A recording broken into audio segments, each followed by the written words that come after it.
Welcome back to the Interior Analysis Podcast. I am your host for this one, Jelani Kelly. I'm Batman. Oh. Oh. Well, Yeah, I had a cameo. we're starting early with this. Oh, you knew there's gonna be so many impressions over these 3 episodes. Boy, I'm looking forward to each and every single one of those. I almost forgot to do it. Oh, no, that would have been a shame if you forgot. Yeah, that would have been tragic. But I'm David Jones. Let's get into this, Batman. Yeah. So I've never fully seen. I want to say I saw The Dark Knight when I was much, much younger, that I could barely remember it. And it was boring to me from what I saw of it. For the most part, I've pretty much never seen The Dark Knight Trilogy. I think I also saw part of Dark Knight Rises. I don't want to count those times. So I've never seen the Nolan trilogy Batman stuff. This is my first official time watching it. I have a lot of initial reactions. And it's just stuff I wrote down that came into my head while I was watching. But let's talk about you guys' interactions and first times with this movie. Go. I'm gonna let Batman take it away because I feel like Batman has the most intimate relationship with his beginning. Well, I don't know if I should keep that bit going. You don't. Yeah, I think we shouldn't. No, David and I were both saying before we started, like this is better than either of us were expecting on Revisit. It sounds like I have seen this a lot more than you have, David, but That's not surprising. yeah, well, so I first saw I think the first time I saw this, I think I saw a lot of it getting a haircut when I was like 7. It was just on. I'm pretty sure it was this, but I, of course, didn't really absorb any of it. But then the summer, I guess it would have been almost exactly 10 years ago, when Dark Knight Rises came out, my brother and I rented Begins and The Dark Knight from, I think it was like the last thing we rented from Blockbuster ever. We got both of these and then went and saw Rises in theaters all within like a couple weeks. And then we got the DVDs for all 3. So I watched these a lot in like late middle school, early high school. And this was like the thing that really kicked off my Hans Zimmer super fandom, because I knew him from Pirates, but I didn't really start looking into his whole, I don't know if you'd call it filmography or discography, but his whole collections until I saw these movies. So despite liking it better, I'd still say this is my second or third least favorite Nolan. Definitely over Insomnia, but I don't know if I would put this above or below Dunkirk. It's still really good though, or pretty good at least. But I do count this as my least favorite of the trilogy, for sure. Why would anything go below Dunkirk? I was thinking the Oh, same you haven't thing. seen Insomnia. Okay, I know you guys don't like Dunkirk, but like, all right, Dunkirk was last year. We don't need to get back into it. But Insomnia is much worse than Dunkirk, believe me. I don't want to. That is the one Nolan I probably won't make us do an episode for, because it's so boring. And Dunkirk wasn't? I mean, Dunkirk at least has some cool plane stuff. None of that in Insomnia. My time with the first Batman, I don't remember the first time I really saw this. I know it wasn't in theaters, and I know it's because we got the DVD.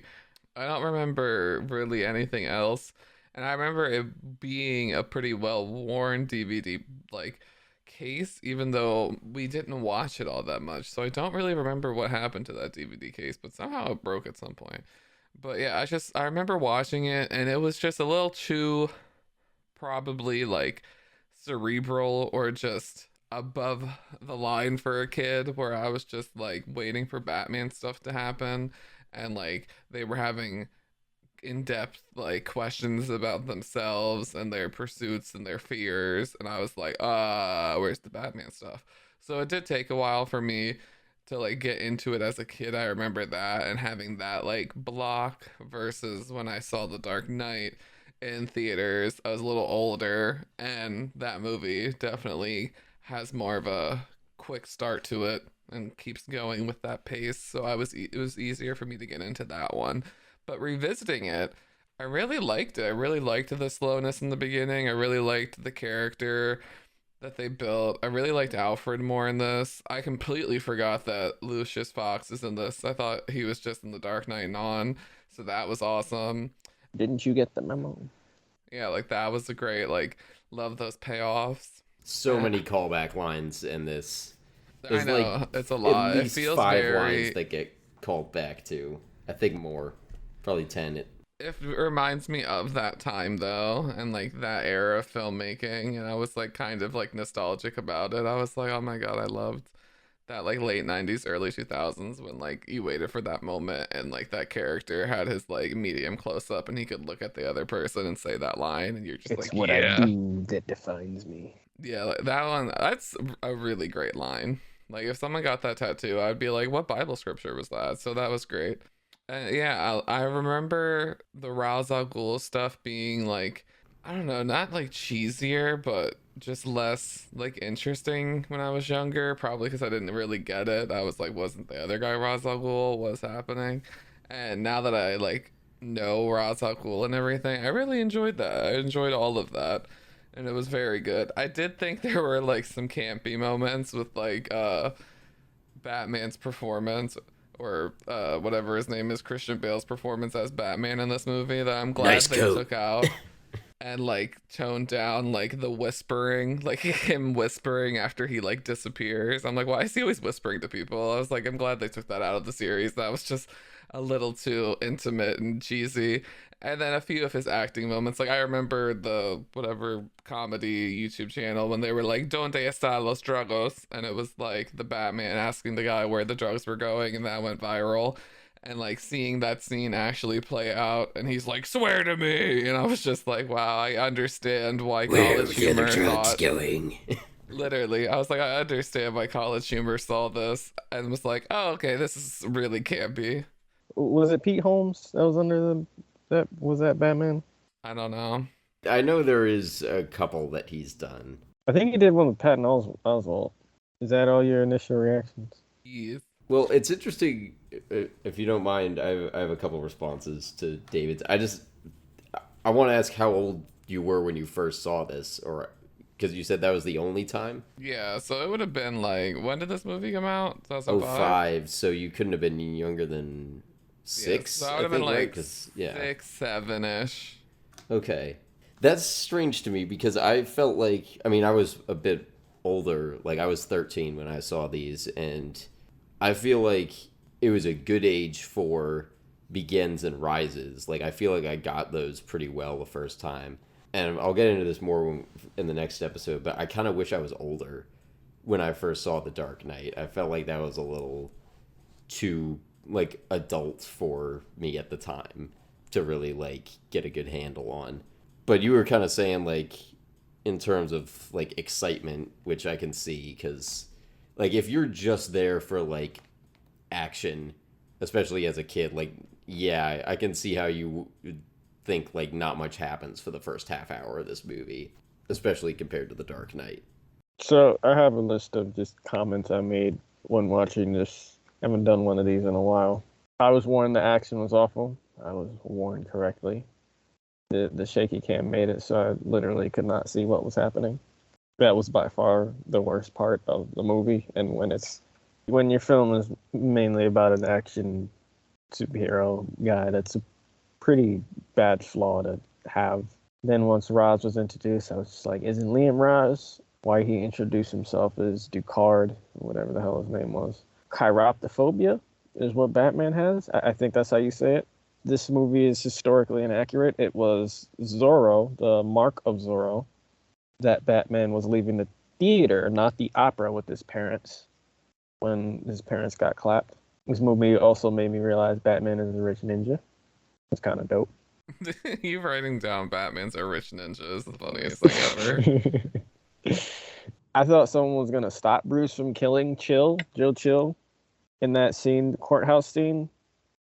I was just like, okay, who's going to come out of somewhere, nowhere, and see the gun in Bruce's hand and be like, no, Bruce, this isn't the way. And then somebody else just kills Joe, and I'm like, oh, okay, well, that's not what I was expecting.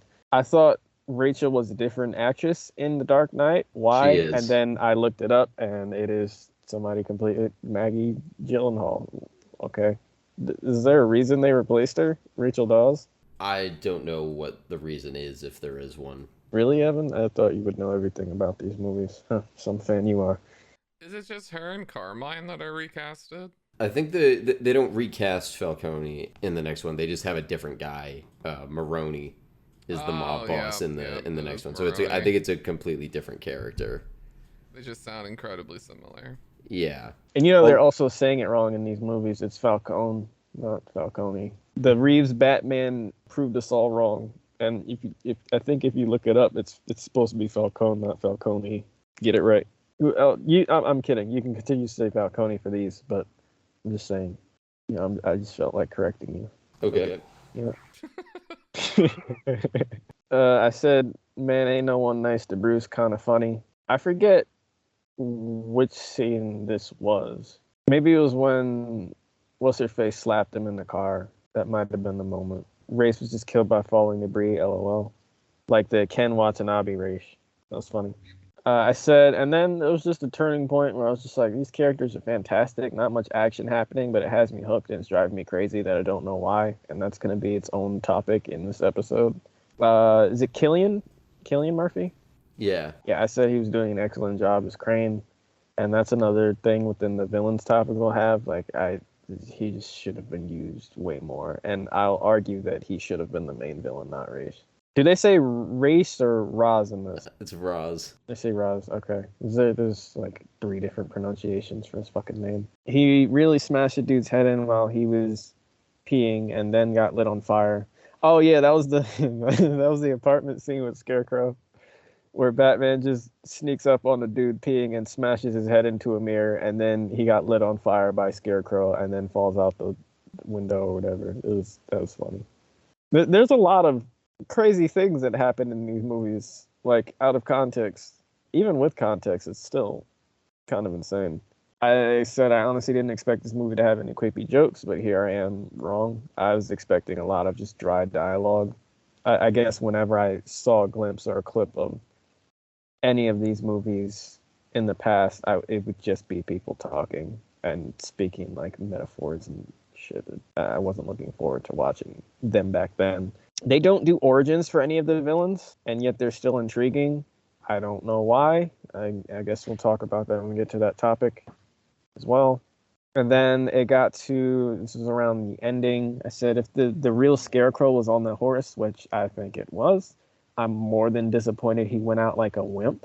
He got tased and screamed as this horse rode off with him limp-bodied on it. What kind of ending was that?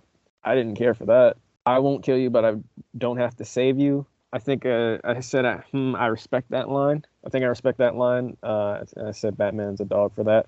I didn't sense anything romantic between Bruce and Rachel most of this movie.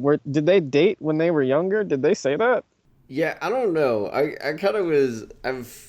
I guess I noticed that more this time, too. I was like, did they just know each other when they were, 10? Or, did they have a thing back in the day? We don't really get a good sense of that.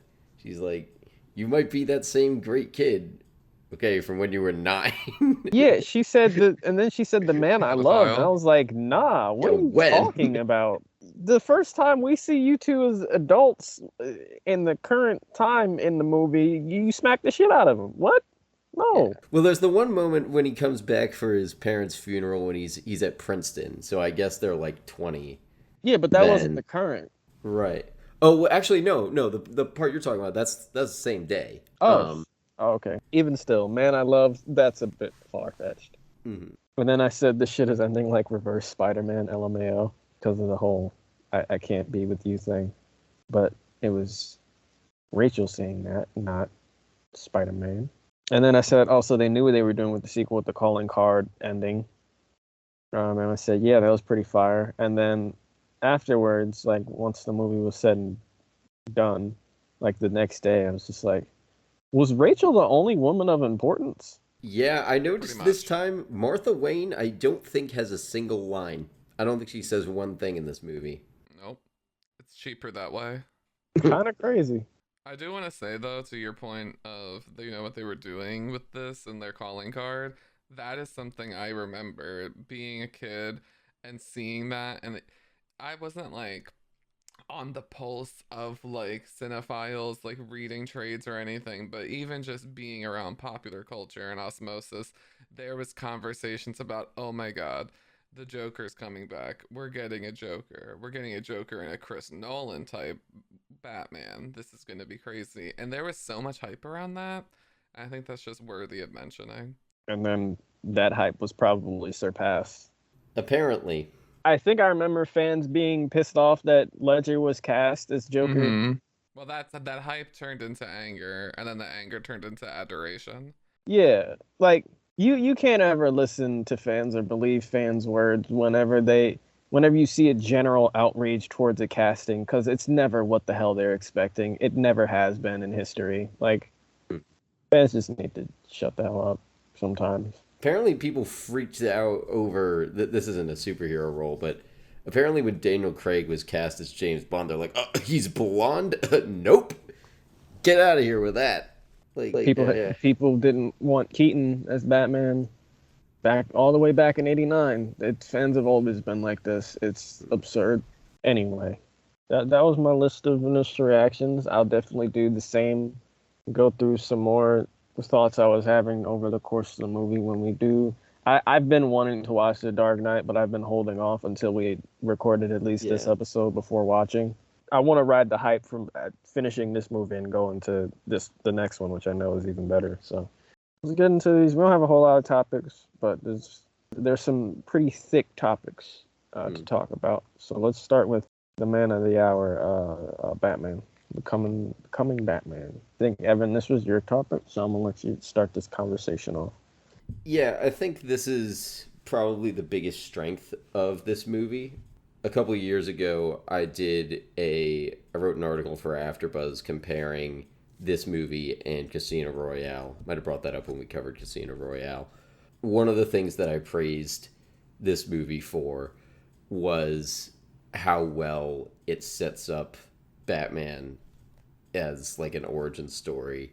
Like I said, this is my least favorite of these movies, but I think its impact is felt more in the other ones, or at least it definitely elevates the other ones, because you have so much time spent in this movie establishing Bruce Wayne, Batman's ideology, and what the lines he won't cross are, and like his purpose in becoming Batman. And I think when we did The Batman earlier this year, I kind of mentioned how like I think it's fine they didn't do an origin story for that movie, but I think there is a little bit missing from it because we don't. Like, there's not as clear of a purpose that Batman has in, being Batman. Until the end, when he figures it out, it's like it's about a symbol of hope or whatever. Yeah, but I think like that was something I kind of was missing in that movie, because I don't know if you can necessarily assume that his like purpose in being Batman is the same as this one or any other one. I don't really have a lot of familiarity with the others. So they didn't really do that for Ben Affleck's either. No, well, he never had his own movie. Right, but they still kind of skip over it. And I think maybe part of that is because this just kind of like, you can't do a better origin for Batman than this. We spend the first 40 minutes going through like his training, his backstory with like his fear of bats and overcoming that fear, and like through this training with the League of Shadows and his whole pilgrimage into like the criminal underbelly of other vague parts of the world that we never really know exactly where he is. Like all of that establishes like he is trying to figure out how he can combat crime and like what serving justice means for him. So that all is like done really well, I think. That said, I think it also sets up some of his flaws. Like, this is used in K.M. Weiland's book Creating Character Arcs as an example of a flat art character, and she kind of lays out how like Bruce kind of has an arc in the first act of this movie, depending on how you look at it. Like, if you start his arc at the first moment we see him when he's in prison, he's basically flat after that. But you do, through flashbacks, kind of get this, like, small positive change arc. And then pretty much as soon as he's with the League of Shadows, he's not really changing after that. But it also kind of goes through how, like, even if Batman isn't changing throughout this, he's still exhibiting a lot of flaws that are going to come up. So he's not necessarily, like, self-actualized, I guess. Like, I still have issues with, like, the way that he's going about being Batman. I think I mentioned this in the Batman episode. Like, it's hard for me to really get fully on board with a character who has so much money and chooses to spend it on toys that come in black.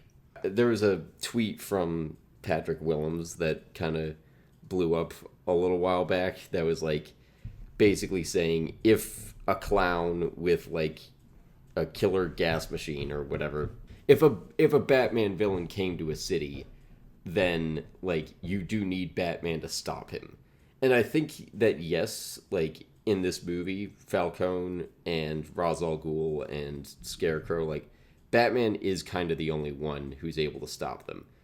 But still, he's Bruce Wayne with billions of dollars that he's not using, and I kind of can't fully get over that. I don't think any true Batman fan has over time. Yeah. Like, I was thinking about comparing him to Spider-Man, in the sense that, like, Spider-Man kind of can only use his powers by, like, stopping small crimes, stopping supervillains, and, like, saving people in danger. He doesn't have resources. If the city, like, needs internal, like, structural change, there is nothing Spider-Man can do for that. Except physically change it. Right. He could lend some web fluid at best. Or use a super strength to, like, shift columns. I don't know what structuring.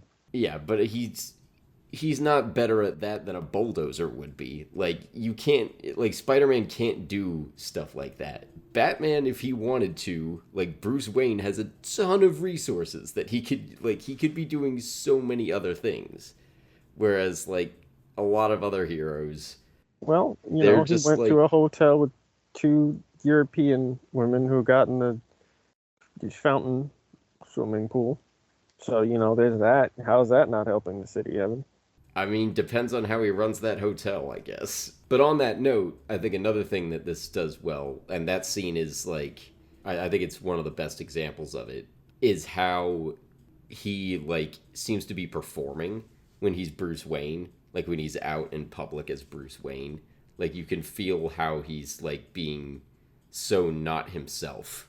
Yeah, he does a very good job with that. Yeah, that'll continue in the others, but that's one of my favorite parts of Christian Bale's performance, is that, like, you could see how not him he is in those scenes, and how, like, when Rachel says at the end, "This is your mask," and, like, Batman is you, I think the rest of the movie really sells that. I have some other stuff, but I've been going for long enough now, so do you guys want to throw anything else in with this? Yes. I like his journey in this. I think the movie did something that no other medium involving Batman has done for me before. Made me give a shit about him. So, props to this movie. His philosophy in this movie makes sense. And we're no different from those we'd condemn, or whatever he said to Ra's in that training thing where he took down the entire League of Shadows. And then he backs it up in the most morally gray way possible by letting Ra's die in the train crash. I won't kill you, but I don't have to save you. And Ra's dies because of his own undoing, like a Disney villain. The suit being put together, as Nostalgic Critic points out, is very reminiscent of what we get out of Iron Man 4 years later. This was 2005. Iron Man was 2009, right? I think 2008, but close enough. Oh, okay. 3 years later. People tend to enjoy these scenes of the heroes putting their costumes together and, figuring it all out. I tend to agree with people. Like Spider-Man figuring out what he wants his suit to look like. I always enjoy those scenes. I really enjoyed the web fluid scene from The Amazing Spider-Man, where he fails a bunch of times, and it's always got to be done in a montage. But yeah, I think this movie, and I really think Iron Man did it the best, because those scenes were so entertaining at the same time, like, and funny, with him flying and failing and crashing into his cars and shit the whole time. But yeah, it became Batman, and I like this Batman so far. Yeah, I really enjoyed. I was saying this to, I don't know if this was in the episode or right before we got on, but like how right this movie came out right at that perfect early 2000s time where it's just hitting all the cues for like what I want. Like that midpoint reveal where it's like, what are you? And he rips off the top of the car. I'm Batman. You finally see the full suit after they teased you for like an hour. Seeing him like learn the skills and then craft it bit by bit. It was very rewarding. I actually liked this movie's version of a suit and like suit kind of building more than other movies because it wasn't a montage. Like they really draw it out. Even though the scenes in this movie, to me, at least after the first act, feel like they move really quick. Like they don't linger. Like it's very like it'll give like that moment of information and then cut. Like there's very few shots that linger, which changes, I think, for The Dark Knight. I recently watched it was again Patrick Willems' video about Chris Nolan and his like filmmaking style and the way that like he's kind of gotten better about doing a ton of quick cuts since he started using IMAX. Yeah, this time like with that in mind, I was noticing he does not just in the action. There is a lot of quick cuts in this movie. Like the shots do not linger. Yeah, I don't know especially if that's those bad. action shots. Yeah, I won't defend the action in this movie. I think Nolan has not really gotten good at action until recently. Like Tenet, I think he did pretty well with the action, but a lot of his other movies, there's stuff to be desired in a lot of those action scenes, including Inception. Other than that, I really also enjoyed Alfred. I remember enjoying Alfred a lot in Dark Knight, and like the cute moment in Dark Knight Rises that like has gone into infamy with like the clip from the end. But I didn't remember how much Michael Caine brought to Alfred subtly. And he brings like this charisma, and it's just really enjoyable because Alfred can be a really bland character, but he plays him in this kind of like subversive, like cheeky way that I feel like only Michael Caine can do because that's just him. Mm-hmm. And it's very enjoyable. I was sold on that plane scene. I don't remember if that was the first scene we get with him, but when he said, I'll let you borrow the rolls, just make sure you fill it up before you bring it back. I was on board from that point. But yeah, I agree with you, David.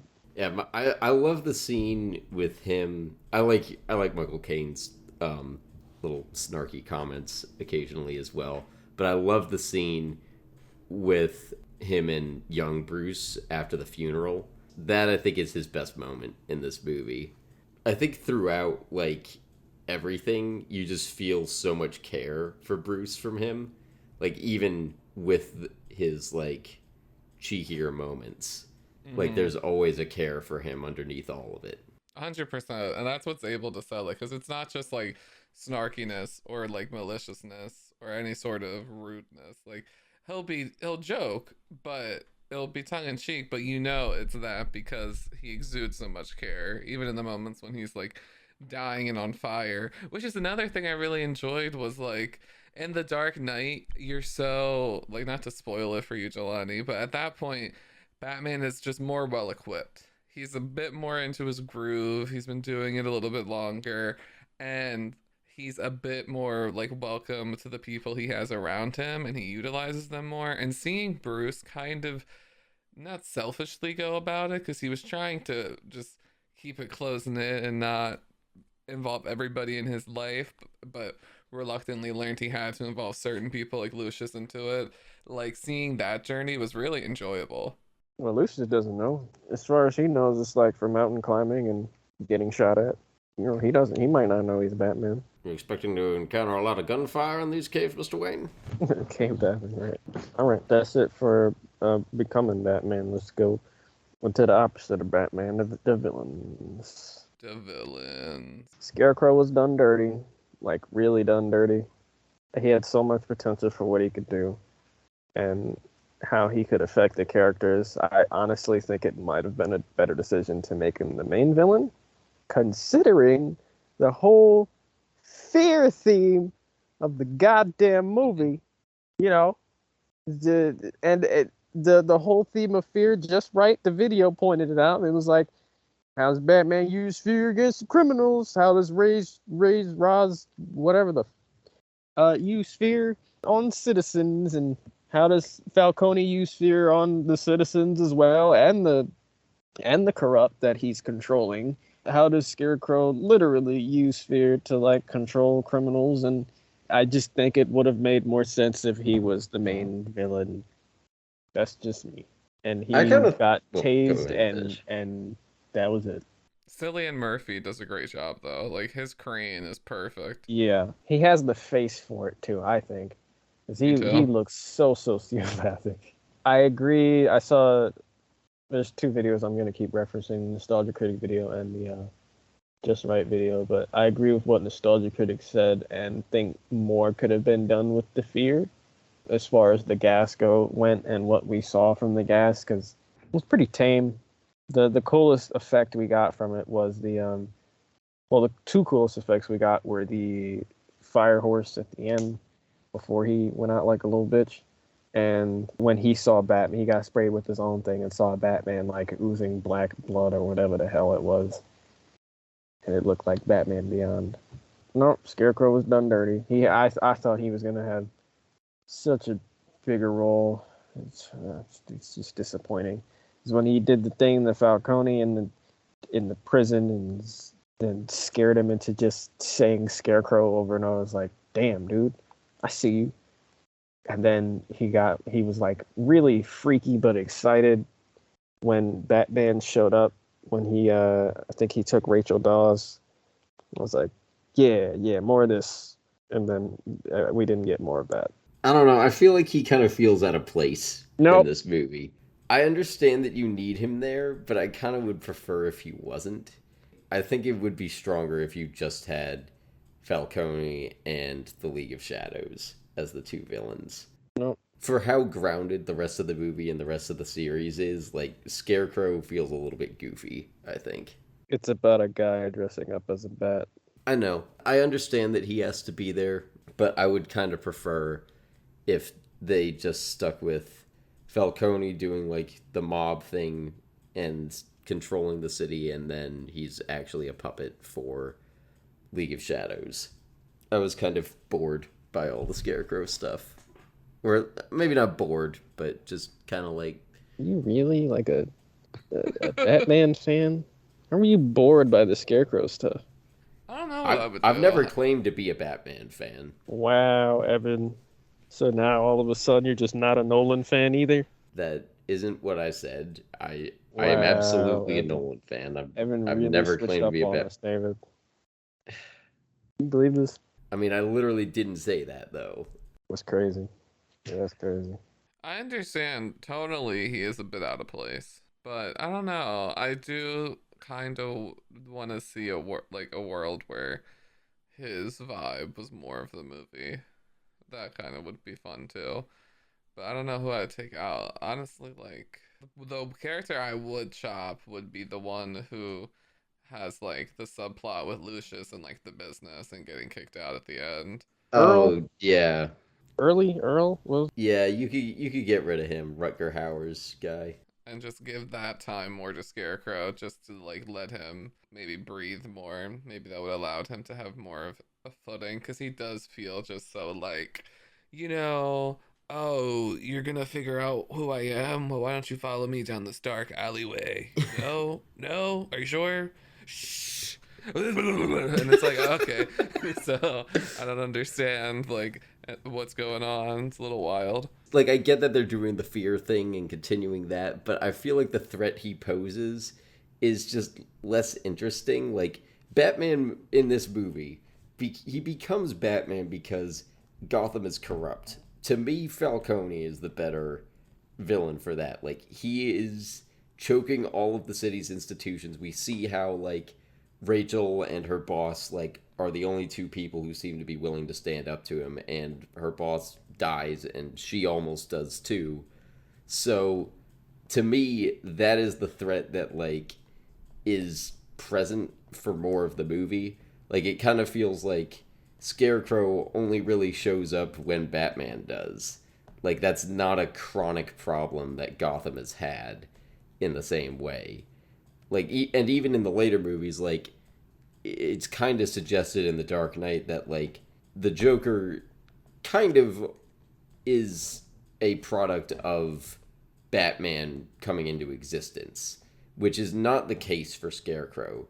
So it just feels like. And they kind of set that up at the end of this. Like something Gordon says kind of rings true to that. Yeah. He's kind of like, like there has to be some sort of checks and balances. Like you fly around with a mask on, and now people are leaving calling cards like this. Yeah, and that like I think that's been said in other like, and some of this I think is just bogus for like trying to justify why there are only supervillains when superheroes show up. But like I think it's in Captain America Civil War. I want to say Vision says something like there have been more supervillains since superheroes have existed because like our existence like invites conflict or something like that. I don't know if I fully buy that. Like you're still just trying to like make a situation where we can have the two superpowered groups fight each other. But at the same time, like I think The Dark Knight does sell that better, where this is a city that's run on crime. We get the sense in this movie that the entire city is under Falcone's thumb. If that's the case and Falcone is taken down in this movie, then it does make sense in The Dark Knight when the mob is resorting to other tactics like using the Joker. And I don't think Scarecrow really fits in that equation quite as well. It's just like he's this fun guy. He's just this guy that's like gets off on making criminals freak out. Like it doesn't really make sense to me. And like abusing his patients. Then make Scarecrow make Scarecrow fill Falcone's place. Yeah, that might work too. Because like I think the other issue like that makes Scarecrow feel sloppy is like, to Evan's point, everything with Carmine is so good and metaphorical and makes so much sense, and then you have to justify Scarecrow, and they don't have time to set anything up like that, so they have to have a scene where he takes her down an elevator and it's a dark hallway and he's like, look at that busted tank, we're poisoning the city, literally. And then it's like, oh, I'm already literally, it's very 1960s Batman. And then she like runs away, and then she goes to the elevator. She's like, why isn't it going up? I only saw him activate it with a key a few seconds before. Why isn't it going up? And then he just gets her because, you know, she can't go anywhere. Yeah, just give Scarecrow, get rid of Falcone, make Scarecrow. Because that would have been an interesting take as well, because I've never seen a crime boss Scarecrow. Bane is not who Bane normally is in the comics. Right. In Dark Knight Rises, so I wouldn't have been mad at Nolan changing that. He could have been so fire, like with the suit and then the mask, like he could have been clean. Yeah, and then, you know, not only is he running, like having people of the city under his thumb, but he's also ruling it through literal fear gas too. So. And we know Cillian Murphy is the better actor of the two. I don't even know who played Carmine, but oof. Oh, Tom Wilkinson. That's the DA over there. I could have you shot. That's power you can't buy. That's power you can't buy. That's the power of fear. The amount of times they said fear in that movie. It's a lot. Yeah, I think this is a criticism that's been lobbed at Nolan a lot, is that his movies have too much time spent talking about theme and like emotions, and then the characters seem kind of emotionless. I think this might be the biggest and like most egregious example of that. I agree. We'll get to that in the third topic. Remember when Batman was screaming Alfred's name, even though Alfred was nowhere near him? And he got hit with the fear gas. That was funny. He's Alfred. Alfred. Alfred. Because he was like, he reverted back to a child. I was like, dude, what the hell? I mean, I guess because he's like, maybe the death of his parents stunted his growth and it really is just a child underneath the mask. Maybe that's what it is. I don't know. That was funny to me, though. Anyway, that's not the only villain in the movie, though. Yep, League of Shadows. Raz, he exists. Their philosophy, as again Nostalgia Critic pointed out, is flawed. As they, the League of Shadows, wanted to corrupt the city through economics, then found out their city there was too much crime, so they wanted to get rid of it. How the fuck does that make sense? Yeah, their ideology is not as tight as I remember it being. What I do like about it is that they have the same, like, they recognize the same problems that Batman does. They just don't have the same, like, hope for the city as him. Even though it was their fault, all of it was their fault. I don't know if that's actually the suggestion. Like, I kind of used to read it as that too. I think what they're saying is, like, the corruption happened not by their hand. Like, he says, the city's so corrupt, we've infiltrated every level of it. I think that was something they did after the fact, is how I read that, is like, the city was corrupt, therefore we infiltrated it and, like, are now enacting our plan. It's not that they were, like, planning to bring it down and that, like, Falcone has been an underling for them forever. I think it's like maybe a more recent development. That was how I read it. I don't think there's a textual confirmation of that. All right. Also, I guess Roz was too intimidating to Bruce when he came back as the ninja from like under Roz, just burned the house down around him while they were having a calm conversation. When like right after the house guests leave, Bruce and Roz are just talking to each other. But Bruce doesn't even like bat an eye. Get it? Bat an eye at them walking around and just lighting his house. He doesn't tell them to stop. Well, he had remodeling plans, and they figured, this is an insurance claim. I believe you. Until the Just Right video, I didn't even consider Falcone being a villain. The gangster type in a rogues gallery that don't have a gimmick to them, I tend to gloss over, which is why I think Scarecrow should have been in Falcone's position. But I think they're ultimately the gangster types without any gimmick. I think they're ultimately necessary in stories like Batman's and Spider-Man's, at least for the beginning, for grounding's sake. Like Falcone's position in the Reeves Batman. He was very much the same type of dude in that, played by John Turturro in that, but pretty much the same dirty old bastard he's always been. But I guess he's a villain as well in this, a very Kingpin-like villain without the thickness. The line that we've brought up already, I won't kill you, but I don't have to save you either. Does that actually break Batman's no-kill rule? Nope. And, like, is Ra's al Ghul worth breaking it for? Is a question that I want to pose.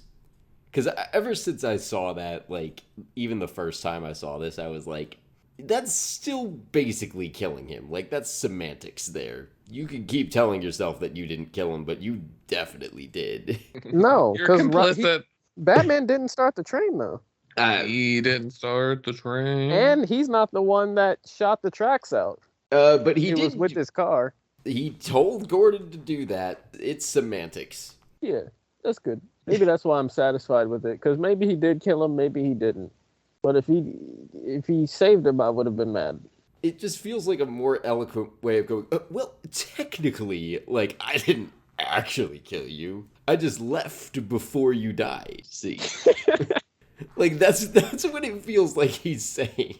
It's like, it's negligence. Yeah, I get that. And I'm not saying, like, it's necessarily a bad decision, because, like, if Ra's is threatening the city, like, then maybe, yes, like, killing him is acceptable in that situation. But if he wants to justify it to himself, like, no, you killed that guy. I think the reason I gave it a pass, too, was because of how petty it was, and just, like, because he keeps getting roasted for the theatrics. Like, Alfred does it first, and then even when Ross comes back, he's like, wow, you took my like thing about the theatrics a little too seriously. And then for his last image before he dies to just be Batman like leaving like that, like it was so dramatic. It's so funny. Well, part of my problem with it is that I think it doesn't track great with his conflict over killing the Joker in the Dark Knight, which I think is good. I don't think that should change. But it's a little tough to be like, oh, he's they so feel like different conflicted. Batman. Yeah, well, I don't think they feel like different Batman except for that moment making, where it's like, okay, you're gonna have so many qualms about killing this guy, but you did kill a dude in the last movie. It just, I feel like there's another way they could have done it. I won't kill you, but I don't have to save you. Although we do know there's one person in this movie that Batman should kill, right? No. David, do you know who it is? No. It's the kid. He should kill the kid. Oh, Joffrey. Yep. Because the kid grows into Joffrey Baratheon. Oh, the kid who he gives like a gadget to? Yep. I was cracking up at all those moments too. All the times that like his like blatant negligence, as you were saying with that moment, but it's sprinkled throughout. Like him giving a kid, I literally said he just made a supervillain. Like giving a kid like a clearly war weapon gadget, and then that kid just like turned into like Two-Face. And then you got like him blowing up a cell to like escape because he can't find a door, and there's just like inmates leaving now. Like he's wild. Well, good luck with the domestic violence, kid. Yeah, well, if he'd known that that kid was the one who was going to be inflicting the domestic violence, then maybe he would have thought twice about it. And then still giving him the gadget. Another thing that kind of, this isn't really on the topic we were on, but like the scene, just in terms of like Batman's no-kill rule, I don't think this is as bad of an example, but I think it is kind of like a good setup for how he like goes about with his moral code. He's like so against murdering that guy that the League of Shadows asks him to execute that he commits arson and probably kills about 50 more people. I don't think that was his intention, but like I think it's a precursor of like what may be to come. That still feels like a childlike decision. Like, okay, I was gonna kill this guy, but now that you told me to, I don't wanna. No, I don't think he was gonna kill that guy. No, I'm saying like he's still I like. get what you mean though. Yeah, it's like you told me to kill this guy, but instead of doing that, I'm gonna kill you all and light us on fire and smoke us out. Right. Because that's what makes sense. I don't think he meant to burn it down. He was just, his intention was not that. He was trying to get out. I think he was just doing a look over there. I'm gonna run. Yeah, but he did not think it through. Maybe past a second. At all, and the impact was felt. Yeah, but like, it's still kind of a thing of like, and I'm not saying like he should have killed the guy there, but I think it is showing that like. I think he cares more about his moral code and following it than he does about like the actual impacts. If he would have let Roz fall off the cliff, would that have been him killing him? I mean, like instead of him sliding down the snow mountain with him to save him and grab his arm or whatever, like if he would have just let him fall to his death, would that have been killing him? Because then there's your answer for the train maybe. Problem. But also in that case, like, it is different because in that case, like, Roz is not a threat to anyone immediately. So it's a little different, I guess. And he hasn't come to kill the city. Right. I actually thought originally, that when the first time I saw that scene where he's asked to execute the guy, that I thought it was going to be a test to see if, like, and to pass, he, like, shouldn't kill the guy. But I was like, I think it was because it was Liam Neeson. I was like, Liam Neeson's gonna be like the good guy still, right? Like this has to be a test. But nope. Chris Nolan didn't. I watched an interview with him about it. He was like, Liam Neeson's just like so good at like being so authoritative when he talks. He mentioned the line where he says like, rub your chest to like warm yourself up, and he's like, yeah, that line was kind of bullshit. Now I hope that there aren't like a million Boy Scouts out there thinking that that's real is not real. But he was kind of like speaking to how compelling Liam Neeson is. Well, it's science now because Liam Neeson said it, right? Hmm. I'm gonna go into my topic. Why does Jelani like this movie? That's literally what I named it. I'm still believing that I don't like Batman as a character, nor his fanboys. I know I don't like the fanboys. But I gravitate towards his stories because, and I've said this all before, I find his villains, other than the Joker, fascinating as well because their stories normally deal with how this shitty city changed them into what they are. And most, if not all, are tragic in some way. Ivy, Harley, Clayface, Mr. Freeze, Bane, Riddler, Penguin, Two-Face, Scarecrow, etc. I also find his new villains in the comics to be intriguing as well. Mr. Bloom, the designer, Punchline, and so on. This movie flows really damn well, in my opinion. Seamless for me almost, and it's out of order, which is crazy. Batman doesn't even show up until the midpoint, which I think David mentioned earlier. But I was still hooked from the beginning. I didn't really care that he hadn't shown up yet. Like, I wasn't waiting for the moment he goes, "I'm Batman." I was still intrigued by what was happening from the beginning. I thought I'd find the conversations, which I knew going into these was the main focus, would be lifeless and boring, as I mentioned earlier. For some reason, I didn't expect a single joke to be told. There was life breathed into just how horrible Gotham is. There are probably people being paid to live in that horrible city. Like, seriously, like, what do you think rent is in Gotham? I don't want to think about what rent is in Gotham. Yeah. Okay.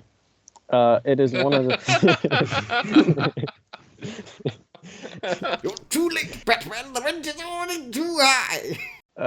It is one of the top fictional places I just never want to visit. And I love seeing the impact the city has on citizens because it either breaks you or turns you into a virtuous fighter that will be killed off eventually because there's only room for Batman and Jim. Falcone had a kingpin hold on everyone and it didn't seem like anything could be done to save it. I think that's why I like this movie. I just tried to get all of my thoughts out into one thing and figure out why the hell I do like this movie because it doesn't have any of my isms, fam. It don't got blood. It don't really got swearing. It doesn't have any of the things Invincible had, but I still like this. I don't know why. It's freaking me out. I am glad you liked it. I'm surprised that you liked it, but I'm glad you did. And we'll see if I expect you'll like The Dark Knight. Rises, well, there are issues with Rises that I can overlook, but a lot of people can't. So I guess we'll see if the Bane voice. No, I mean, Bane is definitely a major thing that makes me overlook a lot of Rise's problems, but it has other perks too, I think. Yeah, I'm glad I liked it too. I went in wanting to like it as well. Like I wanted to enjoy the movies that moviegoers, comic book fans, and not have been saying is the best superhero trilogy ever made. So I'm pleasantly surprised by this first one so far. That's good. Yeah. I would still say though, like, I don't know that these, like, I know these are the only Nolan directed superhero movies. I would still say none of them are in my top 5 superhero movies. None of these Batman movies? I think they might be top 10, but they're all lower half. Well, this one might not be top 10, but they're lower half of the top 10. First Class and Days of Future Past, I'll take both of those over this. I'll take Amazing Spider-Man 1 over this, and Spider-Verse. I'll take Spider-Verse over anything. Yeah, Spider-Verse is probably the best superhero movie ever at this point. Yes, that was correct. I might even take Kick-Ass over this. I gotta rewatch Kick-Ass to check, though. I haven't seen that in a while. Like, I think part of, like, why I might take Kick-Ass over this is just because, like, it's just more, like, a more compelling approach to what being a superhero is, where, like, Kick-Ass is just a regular dude trying to do what Batman does. Getting his ass kicked for it. Right, but I think, like, Batman would be more compelling if he were more, like, Kick-Ass. Because if Batman were a middle-class dude who just had mad skills and, like, built himself a dope car and all these gadgets, that would be a lot cooler, I think. I feel like there's a hero like that. I feel like Daredevil is close to that. Not the whole cool car thing. I feel like there's somebody out there that's like that, and I can't think of anybody that's like the closest example to that. Somebody trying a real life, realistic approach to being a superhero. I think Kick-Ass is the closest we've gotten to it, though. Then Yeah. Kick-Ass 2 just wasn't that. Yeah. We got to cover Kick-Ass someday. Change your name to Ass Kicked. Yes. Well, I've been holding, I think I'm either starting Game of Thrones or watching The Dark Knight tonight. One of the two, maybe both. I don't know. But I am looking forward to watching The Dark Knight ASAP. David, did we want to get into your topic? Sure. My topic was pretty general. It covers some of the things we've mentioned already, but I think there's benefits to the use of the fear theme in this movie, and I also think there are some cons to it. I didn't know like the feedback really about this movie, but I'm not surprised that people felt, at least in general, maybe in his work, I haven't seen all of it, but that based off this film, like maybe theme he was a little too heavy-handed with. I think in this movie specifically, it's a little heavy-handed. Fear is used a lot, and I mean, you could just get a thesaurus and just find a different word and just like figure out something. But Scarededness. he's not the only one who wrote this. He wrote it with somebody else, so I can't blame him for that completely. But just a lot of fear. Other than that, I did find it interesting, like thematically, how the characters moved around with fear. Besides, like all the monologues about it, I really liked the distortions through Scarecrow's perspective. I liked the kind of like grungy aesthetic and vibe that Carmine always had around him, and like he would put off with how he could control the city. And I really enjoyed. My favorite moment is when towards I think it's the last act. Like we're just getting into the last act, and Bruce is like fixing something in like the makeshift Batcave, and Alfred's there, and he's like, "It's about time my enemies feel my dread." And Alfred does like a little smile, and I think it's like the cutest moment. I'm like, "Oh, Alfred's so proud of him," and that's my favorite thing. I'm like, okay, Bruce is having like his arc kind of right now. He's kind of claiming and finally getting control of his fear, which is what good old Liam Neeson told him to do an hour and a half ago. Yes. All I really saw with this was like that Bruce is like he's the first act he overcomes his fear, the second one he weaponizes it into a tool, and in the third he has to combat fear in the city. So I guess there's a 3-act structure with fear. I don't know if that's the best reading of it. There's probably a better one out there. I guess also on that note, some other superheroes are trying to be symbols of hope, and he really does not seem to be going for that. He seems like he's trying to be like an Old Testament god, punishing people. I need to be a symbol. Indeed. Yeah, when it's like he was like, "You're one man," and then he whispers, "We're two." No, we're two. And I was like, "Oh God, the whispering." But that's another thing. Like, I think that was a trend in like superhero movies at the time, getting the whole like the idea is what's really the superpower, not the man. Because it's like all the time they were doing that, everything in my mind was going, ideas are bulletproof. Ideas are bulletproof. Yo, V for Vendetta. Like that's all I could hear in my mind, and I was like, damn. I feel like V for Vendetta maybe did this the best for the time. It's deep. Yeah. Whoa. That's crazy. I never even thought about it that way. Like, if he's a symbol, like, you can't really. And it's like a kill symbol in the air, but he's also like, keep it up with me. Like, there's a symbol metaphorically, and that symbol. that. Whoa. I also didn't remember him chaining Carmine to make the symbol in the first place, and I was like, okay, Bruce is like a BDSM lord. I mean, have you seen what he wears? I know, it all makes sense. He's into people that wear tight leather catsuits. So, yeah. He didn't put nipples on this bat suit, though. I like to think that's a good thing. I think he does put abs on the back suit, though. Well, Maybe. it just look weird without abs. That might just be like how the plates are designed, though. Yeah, the plates that also happen to look like a human's abs. I mean, I don't know if you could even tell since he like spray paints it all black. Yeah. Like if he's trying to blend in, then like why does he care? But I thought this movie had 4 acts. There's a 4-act structure. I mean, you Or can call 3 acts. Or, because I looked online, some people look at it as like 1 and then like 2A, 2B, 3. Yeah. I know the first 3-act structure model I encountered thought of it more like 4-act structure. That's what Just Right's video said. Mm-hmm. Yeah, and Stage 32, if you look it up, they have an article breaking this down as a 4-act structure. So I think it works. I think it works as 31 both. stages. I think they got lost in the fire in Bruce Wayne's house. They were all in his house. All 31 of them. And they burned down. So where was the 32nd then? Not in his house. This movie was just saying don't be a scaredy cat, but much longer. Indeed. One last small topic before we wrap up.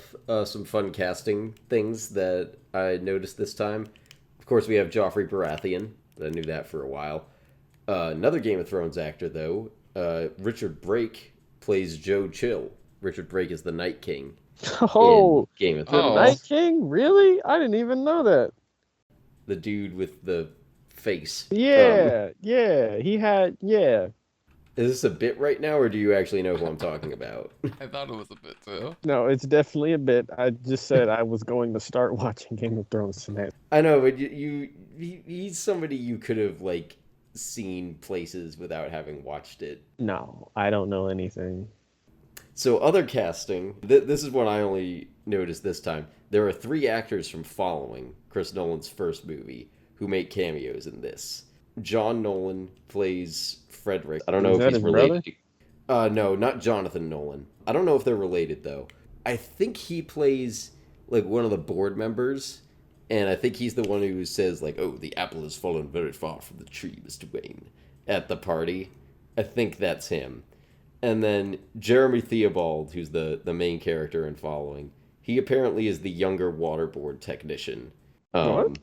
I think it's like when the microwave emitter is going toward the middle of the city. I don't know if he says anything, but there's the 2 guys like running the waterboard, and I guess he's one of them. I'm thinking water. I was like, I don't remember a waterboarding scene in this.